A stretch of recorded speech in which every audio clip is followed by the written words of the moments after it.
السلام علیکم ورحمۃ اللہ وبرکاتہ۔ آپ دیکھ رہے ہیں آپ کا اپنا پسندیدہ چینل اردو لٹریچر۔ آپ سبھی کا آپ کے اپنے پسندیدہ چینل اردو لٹریچر پہ خیر مقدم ہے۔ ہم اس ویڈیو میں دیکھیں گے U P T G T Urdu سے متعلق، خاص طور سے اس میں دیکھنا ہے اردو قواعد، جو یو پی جی آئی سی کے جو چوتھا پارٹ ہے، چوتھا حصہ ہے، اس سے متعلق یہ کام آئیں گے آپ کو یو پی جی آئی سی میں، اس لیے کہ اسی کا سلیبس ہے، اور D S S S B and D triple S B T G T میں بھی کام آ سکتا ہے، لیکن خاص طور سے اس کا مقصد یو پی جی آئی سی کے لیے جو 19 کو پیپر ہے اس کو ان کو سامنے رکھ کر، اس کے سلیبس کو سامنے رکھ کے بنایا گیا ہے۔ تو آئیے اب ہم چلتے ہیں اس کے سلیبس کی جانب۔ سامنے ہے اردو قواعد۔ اردو قواعد کے عنوان سے یہ چوتھا ہے، جو 11ویں نمبر سے اس سے پہلے 10 الگ الگ ہیں، یعنی تاریخ ادب اردو، نثر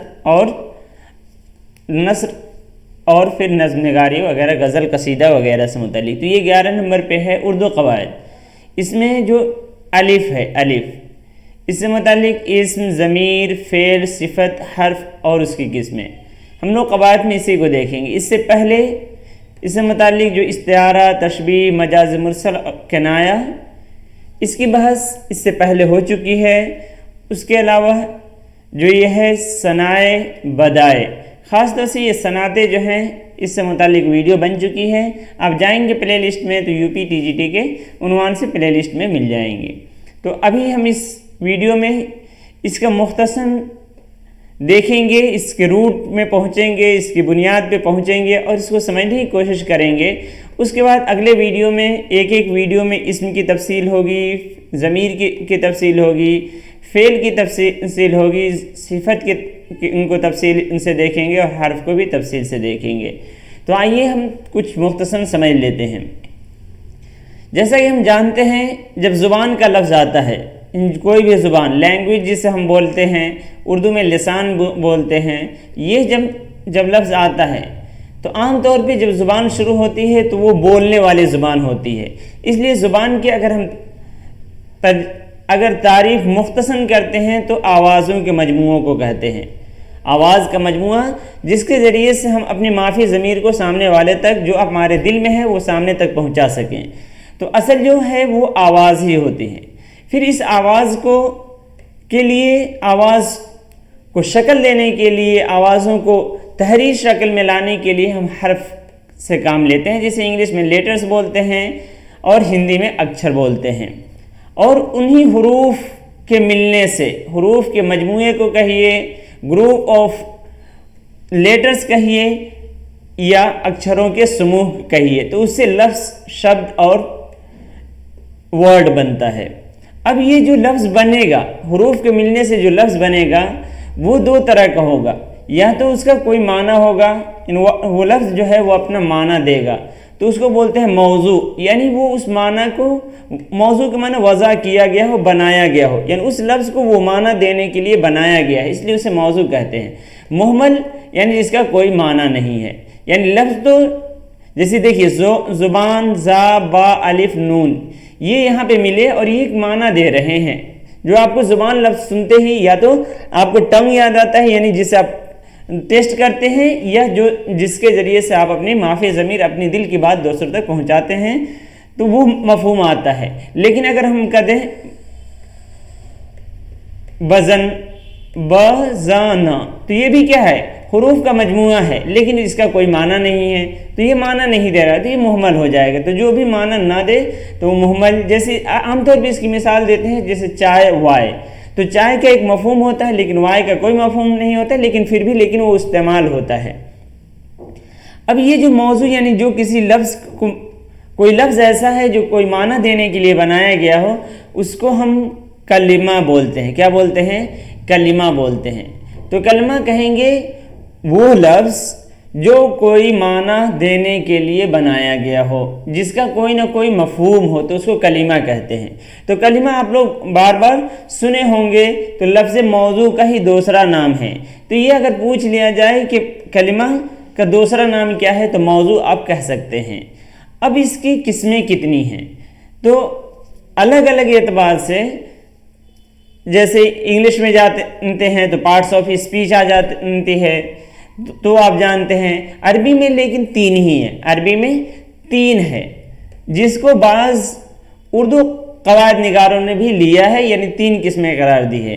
مولوی عبدالحق نے اسے یعنی لفظ موضوع یا کلمہ کو 2 حصوں میں تقسیم کیا ہے، اور شوکت سبزواری اردو قواعد میں اسے 5 قسمیں قرار دیے ہیں۔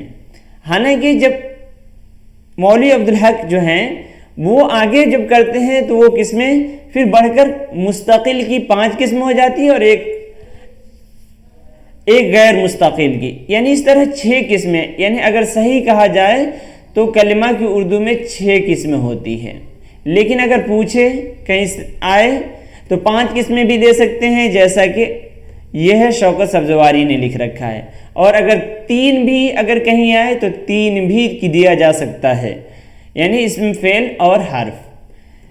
اور پھر اگر امتحان کے بعد پتہ چلا کہ 2 ہے، 3 ہے یا 5 ہے یا 6 ہے تو کہاں سے دلیل؟ تو ہر ایک کے لیے ہمارے پاس دلیل ہے، ہم اس کے ذریعے سے ہم کلیم کر سکتے ہیں۔ آئیے جنہوں نے 2 کہا ہے، یعنی مولوی عبدالحق نے جو کہا ہے، وہ کہتے ہیں کہ کلمہ موضوع جو ہے یا تو اس کا اپنا مستقل معنی ہوگا، تو وہ ہیں یہ، پھر یعنی جو لفظ مستقل ہے اس کی 5 قسمیں قرار دیں: اسم، صفت، ضمیر، فعل اور متعلق فعل۔ اور جو اپنا معنی رکھتا نہ ہو بلکہ جب دوسرے کلموں سے ملے، جب دوسرے لفظ سے ملے تو وہ معنی دے، تو اس کو انہوں نے کہا ہے غیر مستقل، اور اس کی صرف ایک قسم ہے حرف۔ تو ہمارے سلیبس میں اسی میں سے سبھی شامل ہیں، اور یہ شفیع احمد صدیقی نے اردو زبان و قواعد میں 3 قسمیں اسم، فعل، حرف قرار دیا ہے، اور جو اردو قواعد شوکت سبزواری کی ہے وہ قرار دیتے ہیں اسم، ضمیر، صفت، فعل، متعلق فعل اور حرف۔ اور جب ہم اپنے سلیبس میں دیکھتے ہیں تو دیکھیے اسم، ضمیر، فعل، صفت، حرف، اس میں حالانکہ یہاں پہ صرف کتنے دیے ہیں؟ 5 ہی دیے ہوئے ہیں، جو کس نے ذکر کر رکھا ہے؟ اسم، ضمیر، صفت، فعل اور اسم، ضمیر، صفت، فعل، انہوں نے اصل یہ متعلق فعل نہیں قرار دیا ہے۔ ایک سیکنڈ، یہ نہیں ہے، تو یہ 5 قسمیں قرار دیتے ہیں کون؟ اردو قواعد میں شوکت سبزواری۔ لیکن متعلق فعل بھی ہے جیسا کہ مولوی عبدالحق نے کہا ہے۔ تو اب ہم پہلے ان کی یعنی 6 کی جو 6 قسمیں ہیں ان کی تعریف اس ویڈیو میں دیکھیں گے۔ پھر اگلے ویڈیو میں ہم کیا کریں گے؟ اسم اور اس کے تمام اقسام جتنے ہیں، الگ الگ بنیادوں پہ، الگ الگ اعتبار سے وہ اقسام ہیں، تو اسے بھی دیکھیں گے۔ تو آئیے دیکھتے ہیں اسم کسے کہتے ہیں۔ وہ آپ سبھی جانتے ہیں، یہ بالکل آسان چیز ہے، پھر بھی یہ کہ جب تک بیس مضبوط نہیں ہوگا، بنیاد مضبوط نہیں ہوگی، نیو مضبوط نہیں، تب تک گھر اچھا سے نہیں بن سکتا ہے۔ تو آئیے پہلے اسم کسے کہتے ہیں؟ وہ کلمہ یا لفظ جس سے کسی شخص، چیز یا جگہ کا نام معلوم ہو، وہ کلمہ یا لفظ جس سے کسی شخص، چیز یا جگہ کا نام معلوم ہو۔ یہ تعریف ایسا لگ رہا ہے کہ انگلش سے یہ تعریف لی گئی ہے، انگلش والوں نے ناؤن کی تعریف یہی کر رکھی ہے، سنگیا جو ہندی میں ہے انہوں نے بھی یہ تعریف کر رکھی ہے۔ لیکن اگر ہم عربی سے تعریف لیتے ہیں تو تھوڑا سا اس کا معنی یہ ہو کہ جو اپنے معنی پہ دلالت کرے اور اس میں کوئی زمانہ نہ پایا جائے، جیسا کہ فعل میں زمانہ پایا جاتا ہے اور حرف میں نہ تو زمانہ پایا جاتا ہے اور وہ اپنا معنی بھی خود سے نہیں دیتا ہے۔ اب ضمیر جانتے ہیں، ضمیر جسے انگلش میں پروناؤن، اردو میں ضمیر اور ہندی میں سرونام بولتے ہیں، یعنی جو اسم کی جگہ استعمال ہوتا ہے، وہ الفاظ جو بجائے اسم کے استعمال کیے جاتے ہیں، جیسے وہ، میں، ہم وغیرہ۔ اس کے بعد ہے صفت۔ صفت وہ الفاظ ہیں جو کسی اسم کی حالت یا کیفیت و کمیت ظاہر کریں، جیسے بیکار، جاہل، شریر، یعنی جو اسم کی حالت بیان کرے یا کیفیت و کمیت بیان کرے اسے صفت کہتے ہیں۔ انگلش میں ایڈجیکٹو اور ہندی میں اس کو وشیشن بولتے ہیں، وشیشن۔ تو تینوں اعتبار سے آپ یاد رکھ سکتے ہیں۔ اگر ہندی جانتے ہیں تو آپ وشیشن کے اعتبار سے رکھ سکتے ہیں، وشیشن، تالویش وشیشن۔ اور ہندی اگر آپ جانتے ہیں تو ایڈجیکٹو کے اعتبار سے یاد رکھ سکتے ہیں، صفت اسے بولتے ہیں، اور اس کو سرونام بولتے ہیں، سرونام، اس لیے کہ ہمارے جی آئی سی میں ایسے ہندی بھی تیار کرنی ہے، سرونام، تو اس اعتبار سے آپ لوگ اسے بھی یاد رکھیے۔ اس طرح سے فعل تو جانتے ہیں، فعل وہ کلمہ ہے جسے کسی کام کا ہونا یا کرنا معلوم ہو، جیسے وہ کھایا، وہ سویا، وہ کھیلا، تو یہ کیا ہے؟ کھیلا، سویا، پڑھا، تو اسے اور ہونا کیا مطلب؟ جیسے میں لڑکا ہوں، تو ہوں کا جو ہے یہ حالت بتا رہا ہے، یعنی لڑکا ہونا، ہوں کا جو ہے تو وہ ہے کام کا ہونا، یعنی کسی چیز کا اور کام کا کرنا ظاہر ہو تو اس کو بولتے ہیں فعل۔ جیسے حادثہ ہو گیا تو اس میں ہو جانا یہ کیا ہے؟ یعنی ایک کام کے ہونے کو بتا رہا ہے۔ متعلق فعل یا تمیز فعل، یہ دو لفظ استعمال ہوتا ہے، متعلق فعل یا تمیز فعل۔ یہ ابھی صفت کس کے معنی میں اضافہ کرتا ہے؟ اسم کے، اور متعلق فعل اور تمیز فعل جو ہے یہ فعل کے معنی میں اضافہ کرتا ہے، جسے انگلش میں ایڈورب بولتے ہیں۔ کیا بولتے ہیں؟ ایڈورب، اور ہندی میں کریا وشیشن بولتے ہیں۔ تو متعلق فعل، تمیز فعل، فعل کی کیفیت بیان کرتا ہے اور اس کے آنے سے پہلے اور اس کے آنے سے فعل کے معنوں میں تھوڑی بہت کمی بیشی واقع ہو جاتی ہے۔ بعض اوقات یہ صفت کے ساتھ آ کر بھی یہی کام کرتا ہے، یعنی صفت کے معنی میں بھی اضافہ کرتا ہے۔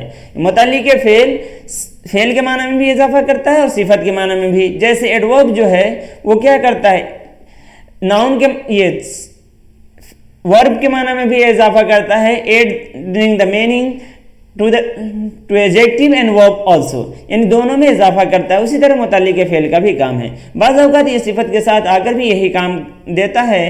جیسے اب وہ کہاں ہے، یعنی ہونا جو ہے اب کی بات کریں، کب جاؤ گے، تو جانا یعنی کب سے متعلق ہے، وہ کل آئے گا، میں پرسوں جاؤں گا، تو یہ کیا ہے؟ آنا جانے کے بارے میں معنی میں اضافہ کیا، معنی کے بارے میں بتایا۔